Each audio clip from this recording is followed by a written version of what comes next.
Hello kids, welcome to learning. ಇವತ್ತು ನಾವು domestic animals and wild animals ಬಗ್ಗೆ ತಿಳ್ಕೊಳ್ಳೋಣ. ಡೊಮೆಸ್ಟಿಕ್ ಅನಿಮಲ್ಸ್ ಅಂದರೆ ನಾವು ಸಾಕುವಂಥ ಪ್ರಾಣಿಗಳಿಗೆ domestic animals are pet animals ಅಂತ ಹೇಳ್ತೀವಿ. ವೈಲ್ಡ್ ಅನಿಮಲ್ಸ್ ಅಂದರೆ ಕಾಡಿನಲ್ಲಿ ವಾಸವಾಗಿರೋ ಪ್ರಾಣಿಗಳು, ಅಂದರೆ ಕಾಡಿನಲ್ಲಿ ಇರುವ ಪ್ರಾಣಿಗಳಿಗೆ ವೈಲ್ಡ್ ಅನಿಮಲ್ಸ್ ಅಂತ ಹೇಳ್ತೀವಿ. ಇಲ್ಲಿ ನನ್ನ ಹತ್ರ ಒಂದು ಬುಕ್ ಇದೆ, domestic animals and wild animals. ಯಾವ್ಯಾವುದು ಡೊಮೆಸ್ಟಿಕ್ ಅನಿಮಲ್ಸ್, ಯಾವ್ಯಾವುದು ವೈಲ್ಡ್ ಅನಿಮಲ್ಸ್ ಅಂತ ನಾವು domestic and pet animals.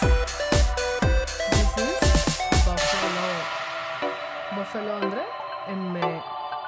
This is cow.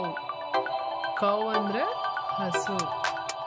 This is goat. This is sheep. This one is rabbit.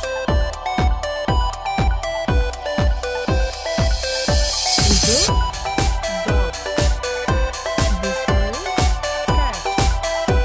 Horse, cat.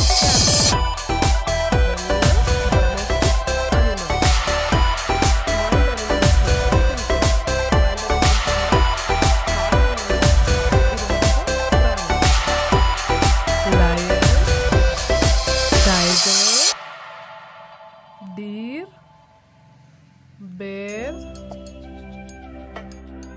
monkey, leopard, giraffe and elephant. ಇವೆಲ್ಲ ಕಾಡಿನಲ್ಲಿ ಇರುವಂತಹ ಪ್ರಾಣಿಗಳು. ಇದನ್ನು ನಾವು ವೈಲ್ಡ್ ಅನಿಮಲ್ಸ್ ಅಂತ ಕರಿತೀವಿ.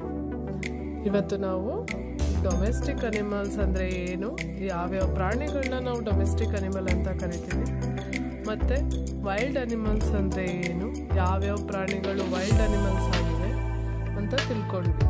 ಈ ವಿಡಿಯೋ ನಿಮಗೆ ಇಷ್ಟ ಆಗಿದ್ರೆ ಸಬ್ಸ್ಕ್ರೈಬ್ ಮಾಡಿ, ಕಮೆಂಟ್ ಮಾಡಿ. Okay, thank you.